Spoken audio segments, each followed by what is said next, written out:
Hey guys, welcome to another Resolute TV special. Today we have the wonderful and fabulous Father Chris Yates from the Catholic Apostolic Church. This is the full interview, not edited or cut in any way, except with our intro. Enjoy. See you later, guys. Righto, ladies and gentlemen, I'm in an excellent mood this morning because we have the amazing Father Chris Yates back. I've used amazing a couple of times this week, but the quality of guests we get on this program is ridiculous considering how small a program it is. So for those of you who didn't see our first handful of episodes, Chris was one of our inaugural guests, an apostolic Catholic priest, former policeman, Manchester United fan, and a guy with really excellent hair was one of our first comments. So, Father Chris, mate, great to have you back. I missed our chats, but it's really nice to see you again, and I'm happy you're here. Yeah, well, it's great to be back, and at the moment, being a Manchester United fan is lying dormant because there's no sport going on because we've all lost our mind. But I'm heartened that our super emergency signing that we signed from a Chinese club is we're hoping we're going to keep him into this extended season. So that's the good news on the Corona front, is that the Chinese are probably going to let Man United keep our ring-in striker until we play out these last few games. So good news on the Man United front, and there's some news that Australians have been dying to hear. Some of them might have, but I think the most of them would be going, what are you blokes talking about? But that's all right. We can live with that, mate. So you've been they might well say that when after I've been talking about what I want to talk about. Oh well, look, that's the whole idea on this program. Really is I get the big brains on, and then I try and dumb it down so that everybody can sort of get what you see and what I see, and opens the doors to people learning more and having or seeing different views. So we've had some. This time I'm gonna test that claim because I want to begin by asking you two questions, only two. Okay. I'm not gonna date you. You're already married. So the questions are. The first question is, do you know what the word ego means? Yeah, I'd like to think I've got a pretty good understanding of that, yes. Okay, so and how do you kind of see the word ego? Well, I guess my interpretation would be a or an inflated view of oneself would probably be the simplest way. You've got a big ego. I've always said there's a bit of a difference between being confident and having an ego, and some ego I always see as being a little bit healthy because it allows you to be brave enough to try things that it may not be. But then obviously there's your pompous idiot running around whose ego far outweighs their abilities and value. So I mean I think that's pretty good, Dean. That's quite impressive. Because a lot of people understand the ego as the pejorative, that we tend to call people egomaniacs if we don't like them, even whether they are or not. But as you rightly said, there is a positive side to ego, which is it's what stops us from killing ourselves. I mean, we have to have some kind of self-esteem and some kind of positive attribute of ourselves that helps us to see our place as people in a community and what have you. So that's pretty good. I'm impressed. Well done, Dean. It could be argued that it took a little bit of ego to put together a program and start inviting some of the guests we've had on and go, oh yeah, we can just do it. If I struggled for some ego, I wouldn't have even been willing to give it a crack. So I've been called an egomaniac on plenty of occasions, and sometimes it serves me, and sometimes it probably doesn't. There you go. Well, let me try and clip your ego a little bit now. So the next question is, do you know what the word kenosis means? Kenosis? No, I could pretend, but no, that's not a word I'm familiar with. And this is not an intelligence test, of course. I mean, we become aware of words because of our own, what we're exposed to, what we need them for. That's what language is for, after all. Well, do you know the origin, which language the word ego comes from? No, I'd have no idea. Okay. I presume most of our words come either Latin, Greek type, See, again, big brain on Dean. So it's Greek origin. It's from Greek, as is the word kenosis. Right. These are two words which actually are a balance for one another in how we live our lives. And both of these words, I mean, the reason biblical scholars like me are aware of these words is because the New Testament, at least, and without going into biblical studies itself, but at least the New Testament is largely written in Greek, in ancient Greek and Koine Greek, and these two words are prominent in the New Testament, and so I wanted to talk very quickly about how they're used in the New Testament and why I think promotion of the notion kenosis could be an antidote to some of the problems we have in our contemporary culture. So I'm going to talk very quickly about where they're used in the Bible. So first of all, the word ego or ego is used by Jesus in the Gospels, and very familiar verses like, when Jesus says, "I am the vine." This word "I" is the word ego. So it is connected to the I, to the self. And he says, "I am the way, the truth, and the life." That's another use of the word ego. But perhaps the most compelling use of the word ego by Jesus is when he's asked a question. When he's on trial, and the question he's asked is, "Are you the Messiah?" Now, the first two times, he says things like, "Well, you say so. You're the one that's saying it." This is the kind of often the way Jesus interacts with people. But when finally pushed with an explicit question, "Are you the Messiah?" he says, "Ego eme, I am." Now, this is a very interesting blend, because on the one hand, he's saying, "I am," ego eme, and the idea of messiahship was being exalted and divine and all of those things. But he only uses the word when he knows saying it will get him crucified. Right. So, in other words, he asserts the ego only in the context of the cross and of essentially being tortured and killed. Now, what I'm trying to get at is what real Christianity is about, not cultural Christianity, not the kind of, "Oh, I'm a white Australian, so I'm a Christian," not that nonsense. Or, "I'm a wowser, so I have Christian principles." This is the real heart of the Christian way of life. Actually, it does have many things in common with other religions. It's been a sort of dialogue between Christians and Buddhists, for example. But it's this idea of kenosis. Now, kenosis means self-emptying. Right. It means emptying ourselves. In a sense, it's kind of the opposite of ego. It's about, but it involves the ego because it's self-emptying. That's not the same thing as being emptied out by somebody else. That's not the same thing as the government coming and making a law and making you do something. This is the notion that we are supposed to voluntarily. This is what true charity is, always voluntary. It's never redistributed by force. We're supposed to self-empty. And St. Paul, and this is the last sort of thing I'll say from the Bible, St. Paul, when he wrote the letter to the Philippians, uses the word kenosis literally, written in the letter. And he talks about it again in the context of Jesus submitting himself to death on a cross, Philippians 2.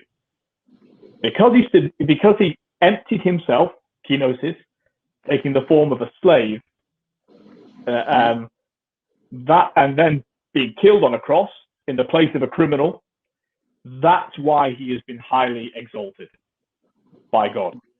So it's basically saying there is a great virtue in the process of emptying oneself. Now, that's not the same thing as being depressed or not having any self-worth whatsoever. So it's not really the opposite of ego. It's a word that operates alongside the ego.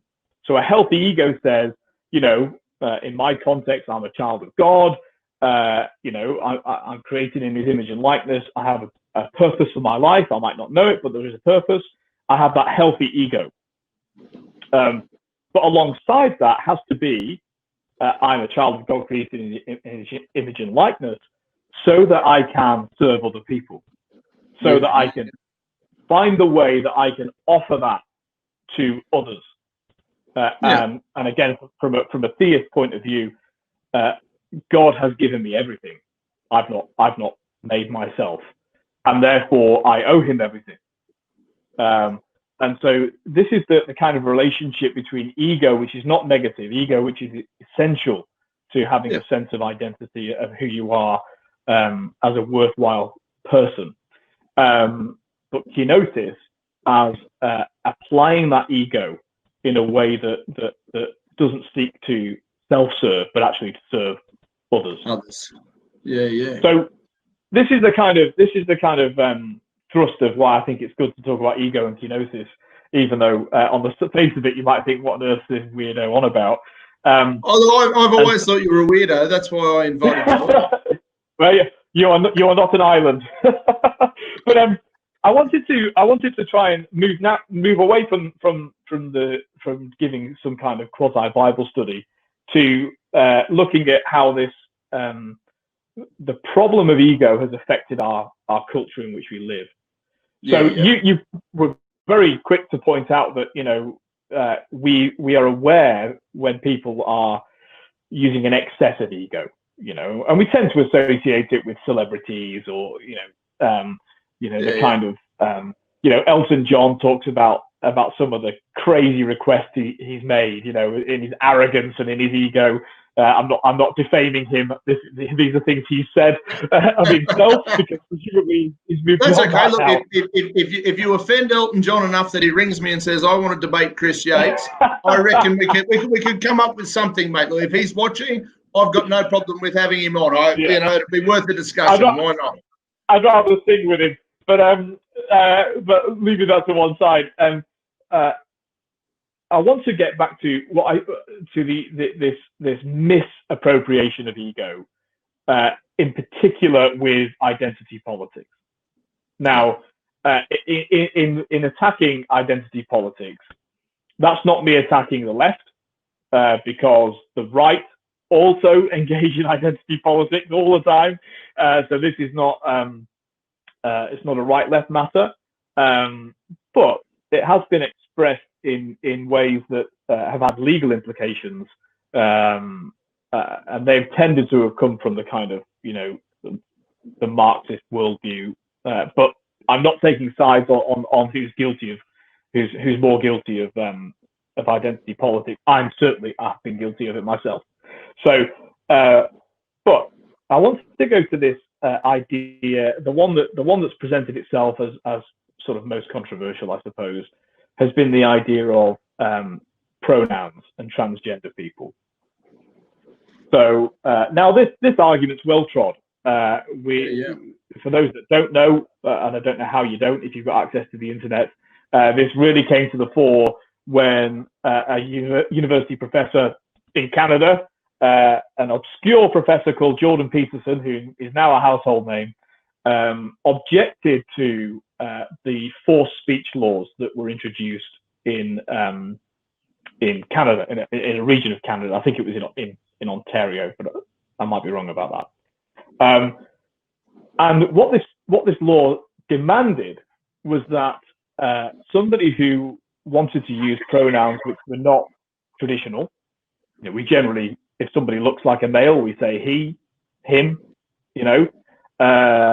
we also use other words, like we're more likely to say mate to a man if we're a man than we are to a woman. So the argument's flawed in many ways. But anyway, but this was the notion. And for us bogan country boys. Hey, sweetie. Hey, darling. How are you, honey? What's happening? And there's, funnily enough, no no inference of negativity. It's just a term of affection or a term of Sure. acknowledgement. But even if it is offensive, that doesn't mean it should be against the law. Yeah. And so, and I've heard very offensive things said to women on football terraces at Old Trafford, and I don't approve of it either.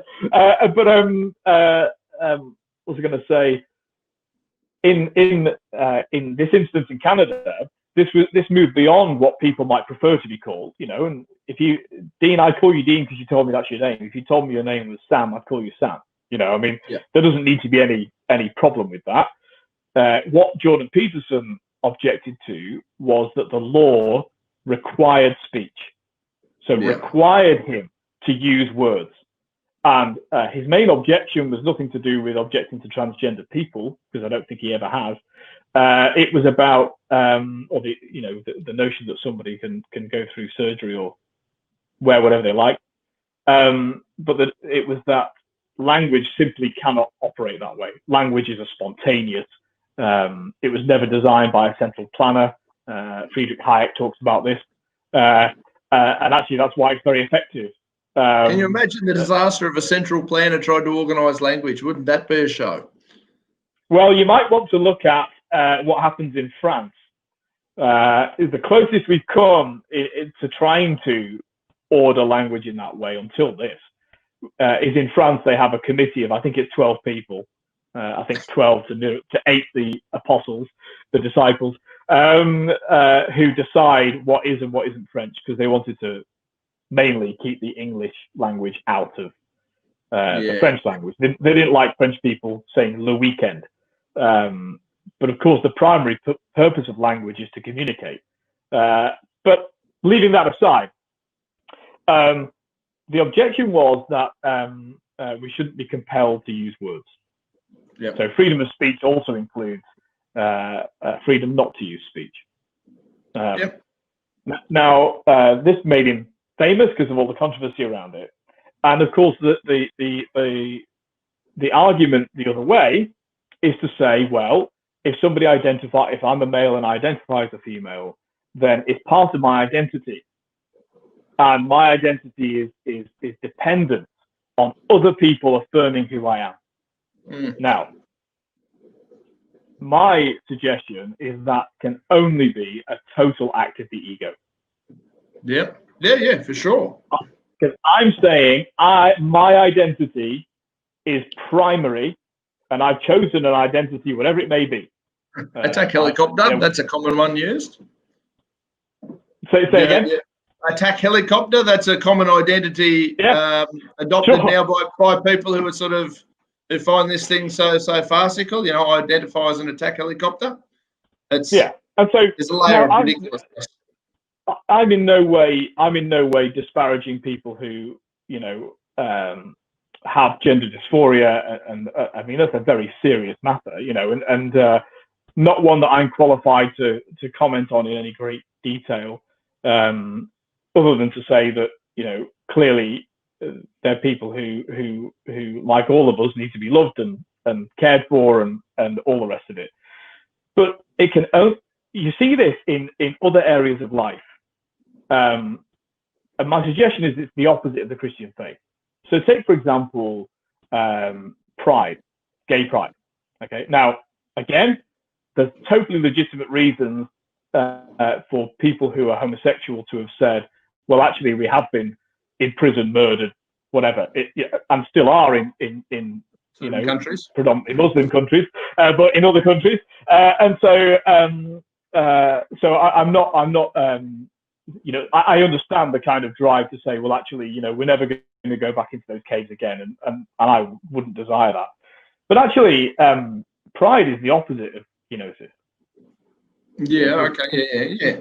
Kenosis is the self-emptying with a healthy ego, so it involves the ego. Pride is actually a mortal sin. Right. Okay. Yeah. It's one of the 7 deadly sins. If you watch Seven, that wonderful movie film, pride is one of the deadly sins. I understand how it's used in the gay community. I understand there's a subtlety there that I'm not trying to get into that. But I think a lot of this issue of identity is misplaced ego, because in effect, if I wrote the government in to supporting my view of who I am, and at the point of a gun they say, Dean, I don't care what you think, you have to call Chris Zur. Yeah. And if you don't call Chris Zur, you will be prosecuted. Yeah. I can't imagine a greater misuse, abuse of ego than that.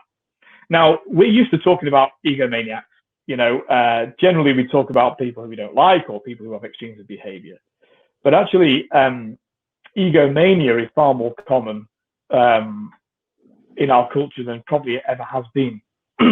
That this idea that anything I think or want to do or how I want to express myself must take precedence over everything else and anything else. And not only must that happen, the law must support me in doing so. You see, a more kenotic way would be, to go back to the scriptures, the notion of turning the other cheek. Yep. So it could be that I am hurt when you call me he, but I understand that that's simply a linguistic use, and so I can choose to be hurt by that and screwed up, or I can have some resilience. I can self-empty using kenosis to understand the position you're coming from, and in fact, like Jesus, prefer to take wounds rather than to attempt to dominate other people. So I think there needs to be a kind of radical promotion of the ideas as the antidote to this identity politics. It always frustrated me in parish ministry when people in my congregation would talk about all of these different identities they had. And of course, it's totally contrary to the scriptures, because St. Paul again says, in Christ there's neither male nor female, slave nor free, Jew nor Gentile. In other words, for a Christian, the only identity that we should be seeking to form is the identity in Christ. Now, I can't force that on non-Christians, but I think that you don't have to believe that Jesus rose from the dead to see the utility of trying to imitate a life of self-sacrifice, of confidence of knowing who you are, but actually choosing to use your gifts and abilities to serve and help other people. And often libertarians are accused of being uncaring, or capitalists in general, of being inhumane because we don't believe in these pixie ideas that the government can create utopia. It's just not true. All libertarians are talking about is the kind of economic grounding in which we operate. But moral values are crucially important alongside a capitalist or libertarian. Of course. It's just that we don't think they should come from the government, and they don't come from the government. No, they don't. And I often say, I want all the freedom in the world to, do. I've during this process, I've coined a bit of a phrase, and it'll end up on a T-shirt, I'm sure of it. Do no harm, but take no shit. And I'm not saying this to a priest, but I also know you're not a wowser, you're a sensible bloke. And I don't. And I've had people, my friend Dia, who helps with the program, she has her own show, and her audiences, they're all very, very full on with their religion, which is, well, not all, but there are some really, really full on guys there. And quite often, and they'll ask me, well, if you're not a believer, how come you're not out raping and pillaging? And what moral compass do you have? And I say, I rape and pillage the exact amount of people every year that I choose to, which is none. I don't have any desire to rape and pillage, and I don't need, and it's not as a disrespect to your faith or anybody's faith. I just don't feel like I require to read your Bible to know that it's probably not a good idea to rape and pillage. Oh no! And actually, it's very bad theology to suggest that you would need to. The whole purpose of the creation narrative, for example, is, and I'm not a creationist, don't misunderstand what I'm saying. The idea that a story has to be factually correct to be true is nonsense. Yeah. All stories are true. That's why we have the moral of the story. That's the truth. That's the real truth. That's the super truth. It doesn't matter whether there was a boy that cried wolf. You know that if you tell too many lies, people won't believe you. That's the real truth. You lose your credibility. Yeah. So that story is absolutely true. It's fundamentally true. It doesn't matter that there was never a boy that did it. Anyway. It doesn't matter that the wolf wasn't there. It doesn't matter the X, Y, and Z. It's the principle that's there. Yeah. And I mean, now relative to what you're saying, Father Chris, now you were talking about this ego of, I am the center of the whole universe, and me wanting to be called Z and whatever, and all this sort of stuff, and the relative ego and pride and things that are involved in that. Would you say a lot of this has to do with the education system that these kids, and I coached a lot of kids I'm not a parent, but I coached a lot of children, in sports, and I was a soccer coach for a while with some local kids and stuff, and great kids, but there was a great big identity through them, the majority of them, that, well, I'm this special. I had arguments with parents and other people within and around the club at the time, like, not every kid deserves a trophy. I'm sorry. If they're not having a go or not contributing or not even trying their best, no, why should they get a trophy? And I always think of that in terms of one of my favorite children's cartoons, which is The Incredibles. And of course, in The Incredibles, you have this law passed where people with superpowers can't exercise their superpowers anymore. And the great evil character in it is this kid that didn't have superpowers but idolized Mr. Incredible, but felt guilted by him. And so he generates, he's clever, he's getting STEM funding in Australia if he was here, and he generates these, invents these machines that allow him to fly and do all the things superheroes can do. And the great line in it is, he says, because when everybody's super, no one is. That's the killer line in the whole film. When everyone's super, no one is. And that's the principle you're talking about. Everyone gets a trophy. Well, then what's the point of having a trophy? It doesn't mean anything. A participation award. Why? Are you looking for your self-worth from a rosette that someone pins on you? Yeah, a little certificate saying you showed up for something you were supposed to show up for isn't really a reward. And what I did actually with that particular group, so it was sort of it was a condition on me being willing to voluntarily coach these kids that I'll manage the whole thing how I chose, Yeah. And one of them was I put in at the end of the year, there was going to be a best and fairest, which a lot of them were dead against. Not the kids. The kids, oh, this sounds interesting. But the parents and the administrators and the people who spend too much time worrying about rubbish, I put in a best and fairest, a coach's award, a most improved, and then I put in a player's play. Now, these kids are 12, give or take, 12, 13, 11, that age group. And the parents, well, some of them, their heads spun off their neck. And you would have found it really interesting, because I did too. It was a bit of an experiment. I thought this will be interesting. I let them pick each week. I had a team manager, one of the mums, and I said, each week I want you to give the kids a piece of paper, and I want them to write the name of the kid that they thought did the best job that week. And the argument was going to be, it's just going to be a popularity contest. The data, and I don't know how much data you can come away with from 11 and 12-year-olds picking the best player, the data confirmed rapidly that was no way in the world what they did. They actually, this kid just had the best game. I've never seen him do such a good job. He's my pick this week, and I didn't ask them to tell me who was what, but, you got the vibe, and you'd open up and shit, well, that was the player that I noticed had a really, really good game, and the other kids noticed it. So they're not above. But Dean, I'm sorry, Dean. How on earth can you suggest that evidence should ever be consulted on these things? Well, it's very basic evidence, wasn't it? Just let these kids make their mind up. I'm sorry. No, the appeal to empirical evidence is just an exercise of white patriarchy, and you're oppressing people.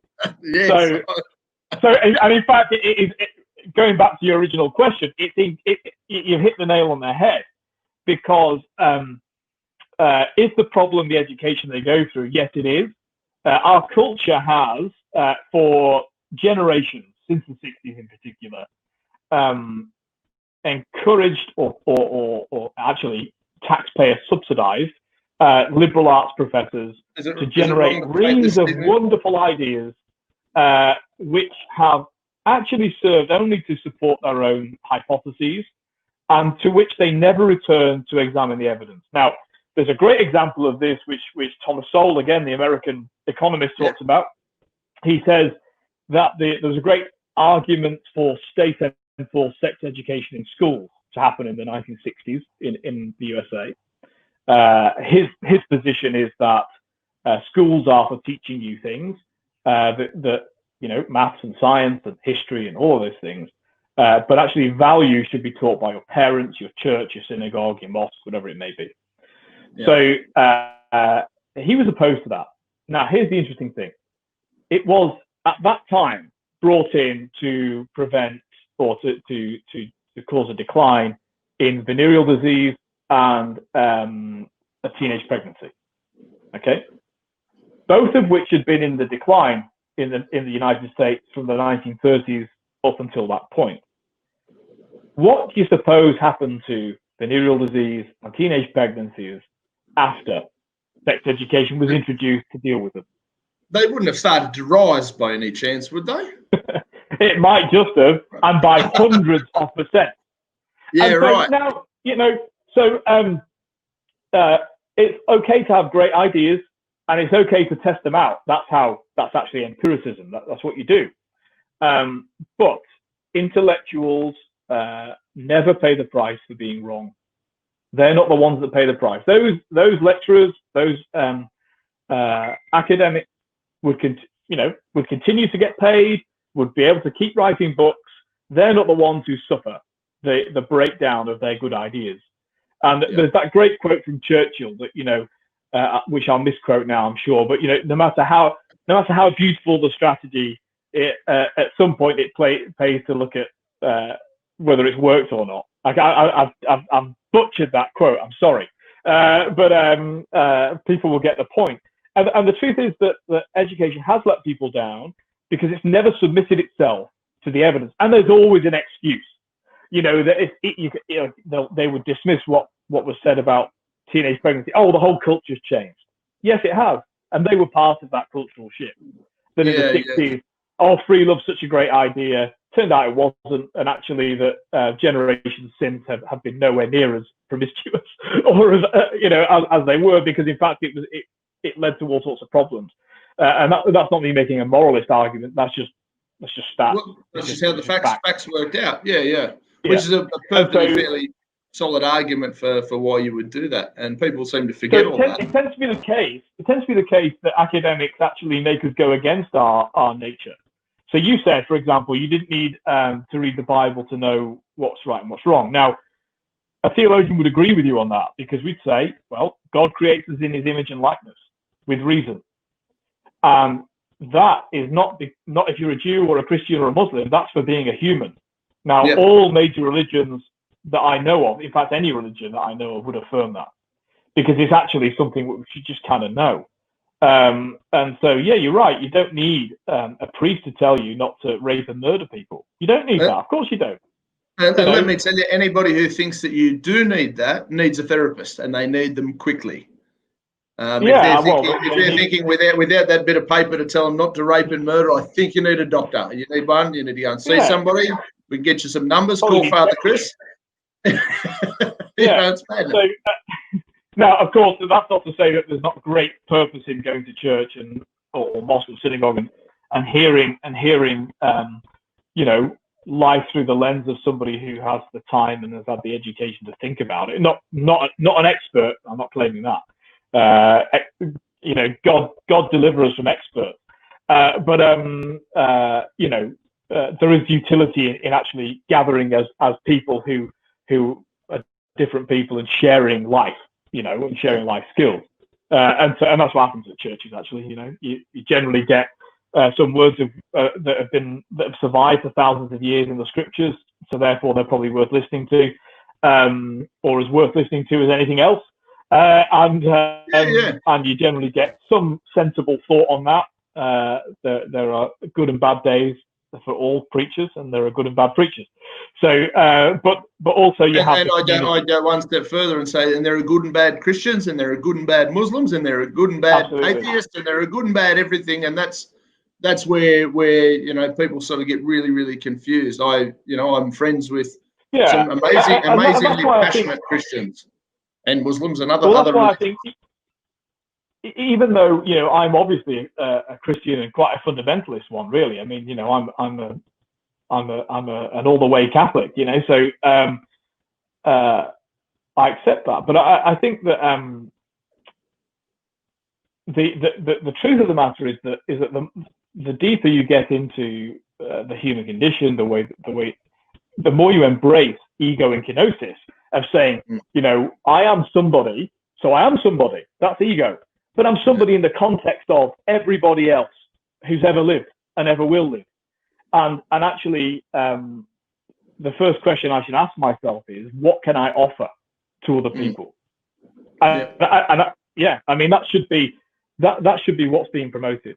And a lot of the opposition to capitalism, to free market processes, are when people, and we have to give them this, when they say, oh, but there's all sorts of terrible people that manipulate things to get themselves rich. We would call it crony capitalism. Yeah. And, my response to that is, I'm opposed to that too. Crony capitalism is a skewing of the market, and so I'm opposed to that too. But actually, it's not down to governments to enforce those morals upon us. All governments do at the end of the day is write into law things that the populace agree with. Yeah. Which is why when they come up with regulations and laws that actually the populace don't agree with, it's disastrous, because you can't enforce a law that doesn't have popular support. Look at prohibition. So ban alcohol, prohibition. Notice, by the way, that they banned alcohol in America while all the men were fighting in the First World War. They came home and they'd have their grog stolen from them. But all prohibition did was turn everybody into a criminal. Yeah, which, to be fair, that's arguably what's happening now with the way COVID's sending us all. Is you're becoming a criminal for leaving a house. You're becoming a criminal if I'm not anti-vaccinations.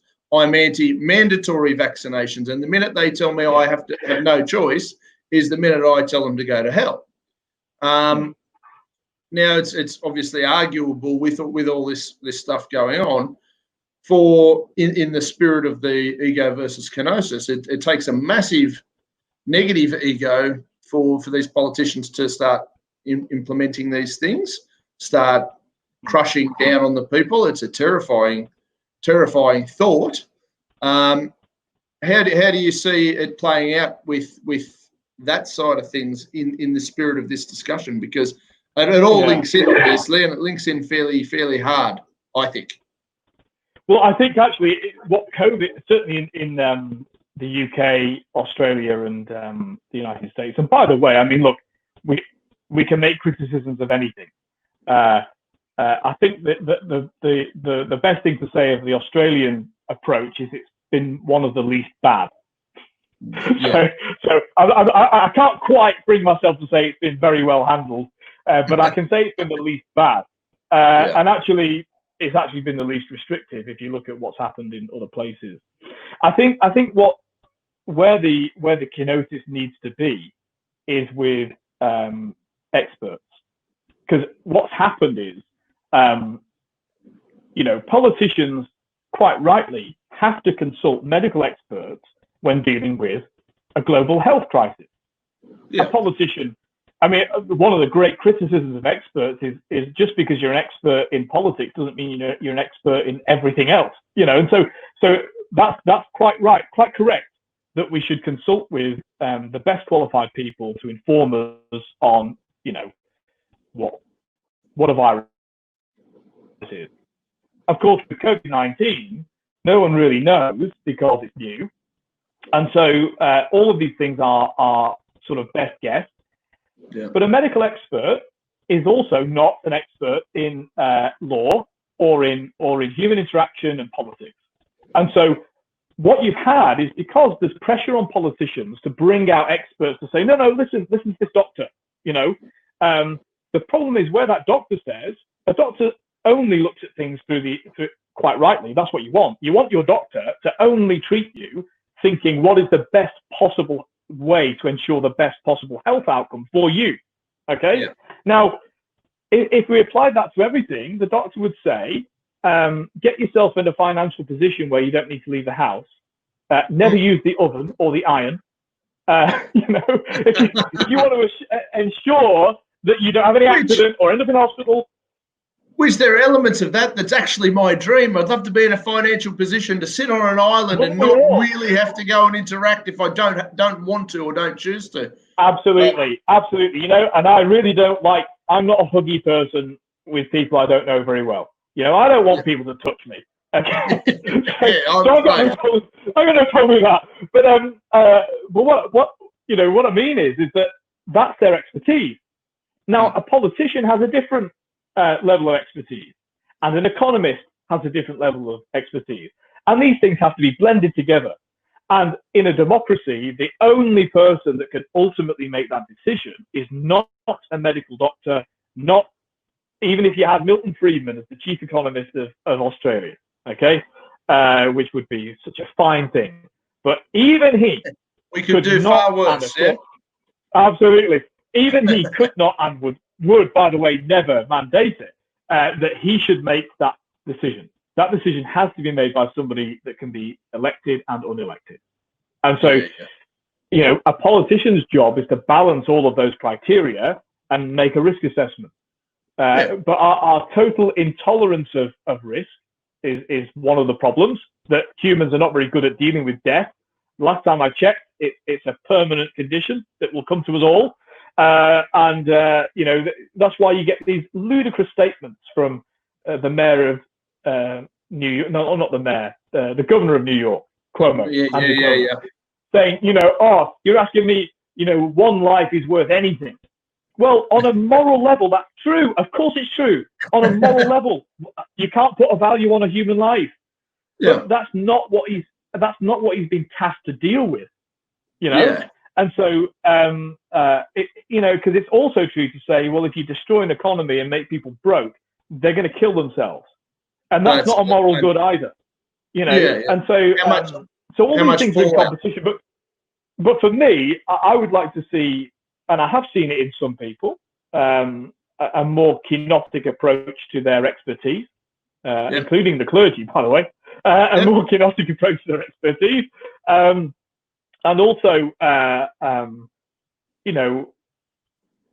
appreciation that not everything that happens that you don't like is because somebody's got malign forces, but probably because they're either incompetent or they're doing their best, or it's a near impossible situation to deal with. And I think those things are only possible when we realize, that we have to wrestle with our own abilities and inabilities and offer them up to other people. And that's the situation other people are in as well. Well, I mean, Jeffrey Tucker, anyone who hasn't seen Jeffrey Tucker needs to go back and watch what we did with him before we'll release it as a special anyway. But the guy is brilliant. And, one of the things that I didn't realise, now I asked him a few questions, because a lot of this program is I'm learning as I'm going. I think that's one of the key elements for me, is I get to learn off you brilliant people and then hopefully share it out. And there was a couple of key elements that Jeffrey pointed out. During the last major pandemic was when Woodstock was on. So Woodstock, one of the greatest music festivals in history, certainly one of the most well-known, was happening during a global pandemic. And most people are sort of like, what? They weren't washing their hands? No, they were being completely the opposite of what we're doing now. And people did die, but so are they now, and they got on with life. And the other area I touched on with him, which is probably poignant to what we were saying earlier, is you were talking about free market enterprise. Now, I've always probably aligned 100% with you on the whole free markets, don't like crony capitalism, and certainly don't like governments interfering in business. COVID has sort of given me a big punch in the face. Now, I've had a few over the years, that's why I'm so pretty. But this one, I had to sit back and analyse it and go, how free are these markets that I've been defending when it took a stroke of a pen and people's businesses have just been wiped off the planet, locked down, shut up, no, you can't operate. And obviously I'm in the hospitality field, or I have spent 20 years in the hospitality field, and it's a tough enough industry as it is. I know people who would just go, here, Mr. Landlord, don't worry about the rent, take the keys, I'm out. I don't need the aggravation. I know people who are sitting around desperate for trade, trying to go, how are we going to rebuild? What are we going to rebuild with? How, you know, and I sort of it altered my view on the free market. It didn't alter my view on my distaste for government's involvement in anything, because if you want to keep trading and people want to keep patronising, you should be eligible to. But this whole thing has proven just how not free our market is when ScoMo and Co can put a line through it and go, sorry, all your small businesses are bugged.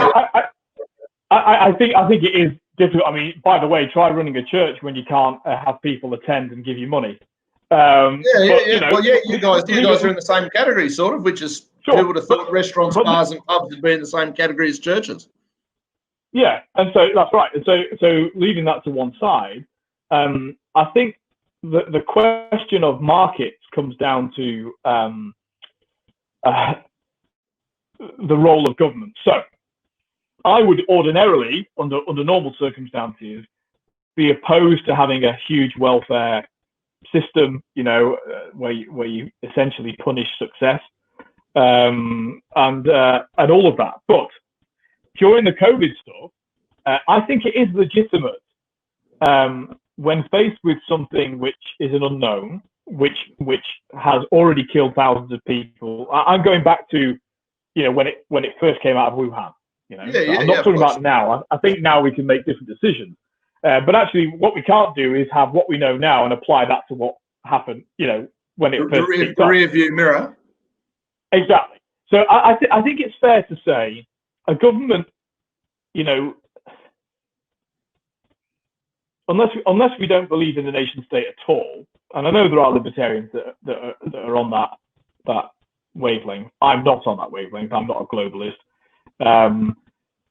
Anyway, leaving that aside. I think there is a legitimate, one of the things that libertarians would generally agree on is that we do believe government should provide defense of the nation. Okay, so there's not many libertarians that are against funding for the defense force. They might prefer it if we could find a private way to do it, but no one's really found one. So, we do believe that the government does have, unless you're an anarchist, we do believe that government have legitimate roles. We would keep it minimal, perhaps. We would say, well, yes, it's about national defense and the enforcement of torts through courts and what have you. Okay, so we believe in courts, we believe in defense. Now, it can easily be extrapolated that defense includes defense from a virus. Okay, so I'm not questioning really philosophically that the government do have or ought to have the ability to intervene if there is a threat of that nature. So I think I probably do agree with that. We can argue about how it's implemented, but if they implement restrictions like closing down businesses, basically, then the government have now interfered in the free market.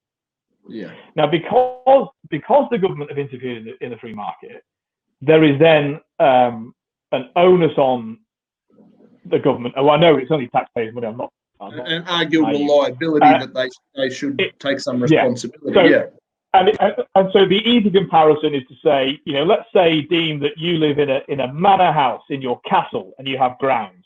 Okay, so let's go back. Let's go to Dream. I know you're not told the tax man. Secret. You and me. Okay, so and let's say the government say, well, actually, we're going to build a bypass, and that bypass is going to go through your land. Would you consider that social welfare for the government to pay you for that land, to compensate you for that land? No. Well, that's right. If they have used your land, and they should pay you for it. Okay. Yeah. They've stolen my property, which is not uncommon for them. It seems to be their modus operandi. But yeah, that's right. So I don't think I think it is legitimate to say where the government have closed down the economy, actually there has to be subsidy. So I'm not opposed to JobKeeper's allowance as it's been. There's all sorts of problems with it, but I'm not opposed to it in principle. I think though what has to happen is, and I think this is where I'm saying Scott Morrison's been one of the least bad, because actually, it's also highlighted the fact that the federal prime minister really doesn't have any control. It is states. Now I'm presuming you're in favour of state competition, of a federal approach. I'd just like to see at least one layer of government abolished. I don't really care which one they pick at this stage. I'm just over government. So if we start at local councils, bugger them off, or we get rid of state parliament, bugger that off, or get rid of the whole thing. If the states are going to run their own show, run it like you would, sure, without a So without getting too far into federalism, which is a whole other discussion, the reason I say least bad is because actually the information has been out there to Australians about what's going on. I'm not a conspiracy theorist on that. I think that's been pretty straightforward. And in fact, we've known, therefore, that the caseload has been incredibly low here, and therefore there's been a corresponding scaling back. Now, might not happen as quickly as you'd like or in the way that we would choose, but there has at least been a scaling back. Whereas that's not been the case in some US states, that's not been the case in the United Kingdom. And there may be legitimate reasons for that in terms of population density and what have you. None of these things are simplistic, but I think we would be hard pushed as New South Welshmen to complain that we have been oppressed over and above the situation of Americans and Brits. So that's why I say least bad. Least bad, yeah. Lesser of two evils and all those sorts of analogies. It's all pretty. Yeah, I mean, in my ideal world scenario, what I would prefer is that medical experts communicate to us as well as they know, and by the way, mentioning the limits of their knowledge, that would be helpful. They can. I'm Greta Thunberg, therefore I can give you advice on coronavirus. It's just absolutely. You know what? I nearly said it's unbelievable. It's not unbelievable. It's totally believable. And actually, that is the triumph of ego over ability. Yeah, well and true. So, and look, you look at some idiot politician can ask her to do it, and she should have said, "That's not my expertise. I don't know anything about it." I don't know anything about it. I'm 16. I'm still collecting Barbies. What's the problem? Therefore, if she makes a decision, is that likely to have popular support when it impacts on Australia? Yeah. Are they going to say, "Oh, if Greta said it, then of course we'll stay locked in our houses"? No, they won't. They'll disobey it. And you see that with the Australian chef Pete Evans at the moment, he's got himself up on the chopping block. And now I don't agree with everything I've heard the guy come out with. I've met the guy once. We're not friends by any means, just because we're in the same or similar industry. But he's come out and said a lot of things that can be seen as controversial. And I actually got some flack for hosting him at an event. And I'm quite happy for people to have differing opinions. That's kind of my whole thing. I love the fact that he's got. But watching him stick to his guns and now being crucified for being an anti-vaxxer, and I've seen him say it publicly, I'm not anti-vaccination. I'm anti-mandatory vaccination, and that the media is just not grabbing that nuance. They're just on this guy's telling people not to vaccinate. That is the same point, because actually the point I was developing, and I agree that's where it's coming from, is to say I want the best available information. And then I can take whatever risk I think is best for my life, because nobody has a greater interest in my self-preservation than me. And the government does. Now that's not true of all people, actually. There are suicidal people in the world, but when people say, "Oh, but other people or idiots will do X," I think, well, so what? Yeah. That's my choice. So if loads of people, and I don't think it's a good idea to hang around, at a music festival under the current circumstances. I really don't, and I won't do it. But that doesn't mean I should make somebody else. When they're not these circumstances, Yeah, and by the way, if I thought I had COVID-19, I would wear a face mask if I went out in the street. So. Well, you probably wouldn't go out if you had a contagious disease. Yeah, and you look at the poor, and again, we're at 102 deaths. I think, unless they've gone up this morning, I haven't checked. Mm-hmm. We're at 102 deaths. Tragic, of course. It's very upsetting. Yep. The death toll. Every death tragic. Of course, but you look at the age groups of the majority of the people who are dying, and without coming across, and as you alluded to earlier, libertarians can come across as pretty callous, but I'm not trying to be callous, but most of them are 70s, 80s, and 90s that are passing away. They were probably contenders. Yeah, they were probably contenders to be dying from something else anyway. It's called old age, and it just, I don't know. So there's a lot of, it feels disingenuous. Well, it's called being a human being. I mean, and I think it probably would be worth bringing me back on the show to talk about death, because, and I don't mean the theology of death, which, I mean, I can talk about that whenever you like, but I mean that death is actually the only taboo left in the Western world. Sex is no longer a taboo. And when I say death, yeah, we can see people being shot to smithereens in Hollywood films. I don't mean that. I mean actual real death. And actually, there are cultures within the Western world who have a far healthier relationship with death than we do. Yeah. I'd love to make in my family too. Love to make but that's actually the source of a lot of this hysteria over the response to coronavirus. I'm not downplaying coronavirus. I don't want to catch it, and I don't want my parents to catch it. You know, yeah, of course. I don't want a corona party where we all go and, infect one another. So don't hear that from me. I think that's ludicrous. But actually, at the source of the hysterical responses by governments and by people is a lack of engagement with mortality. And we're terrified of death, and everything about what's around us is a denial of death. My grandmother is 94 years old. So she's not quite old enough to have experienced the Spanish flu, but she's 94 years old, and it's very interesting, her attitude, and she's in the UK, which is higher risk than here. Her attitude is so different to the predominant attitude that you hear. Yeah. So she's not overly worried about it. She's not trying to avoid death. Yeah. No. And funnily enough, I mean, I haven't spoken to every elderly person on the planet about it, but I have spoken to a few, and most of them are of the opinion that I've had my time. Why are we shutting down the entire country? Why are we ruining children's futures as far as economically and emotionally, and just destroying But the reason society? they think like that, the reason they think like that isn't because they're old. It's because they grew up in a culture that actually had to face death. The Second World War, the Vietnam War, the Cold War. People our age are probably the youngest people that remember what life was like in the Cold War. Yeah. People younger than us don't know. They weren't old enough to know. No, and any conflicts that happen now happen on TV via remote control. You know what I mean? Like, it's that. Christ, Trump's winning wars with Twitter. It's ridiculous. I mean, it's not ridiculous. It's actually, in some ways, it's an amazing thing that, he can do what he did with North Korea as an example, via a couple of tweets, and went over there and had a beer. Sorry, mate, we need to talk about it now. I know Trump doesn't drink, so it's.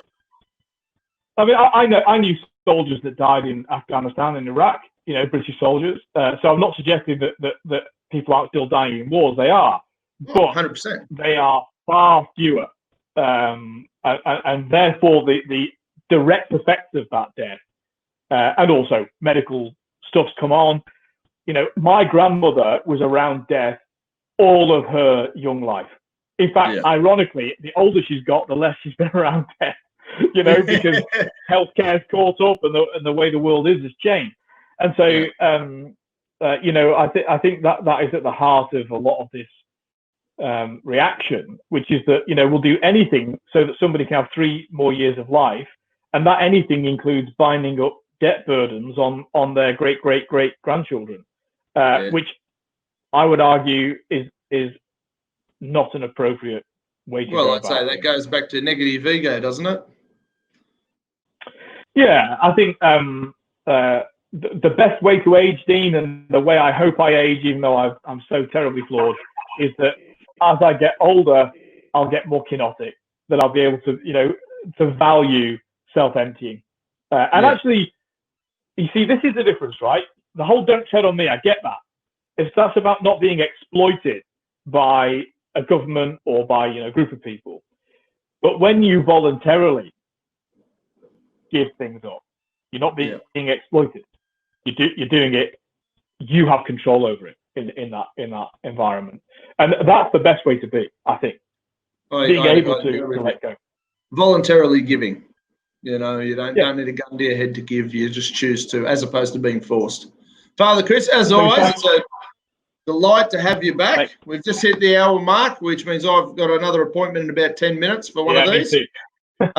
Look, it's fantastic to have you back with us again. We've missed you. I'm sure the people have missed you, and I love these discussions. They sort of they make me a little bit smarter, I'd like to think, but hopefully we can give that to our audience as well. So I'll talk to you through the week. Thank you so much. Talk soon. Have a great week.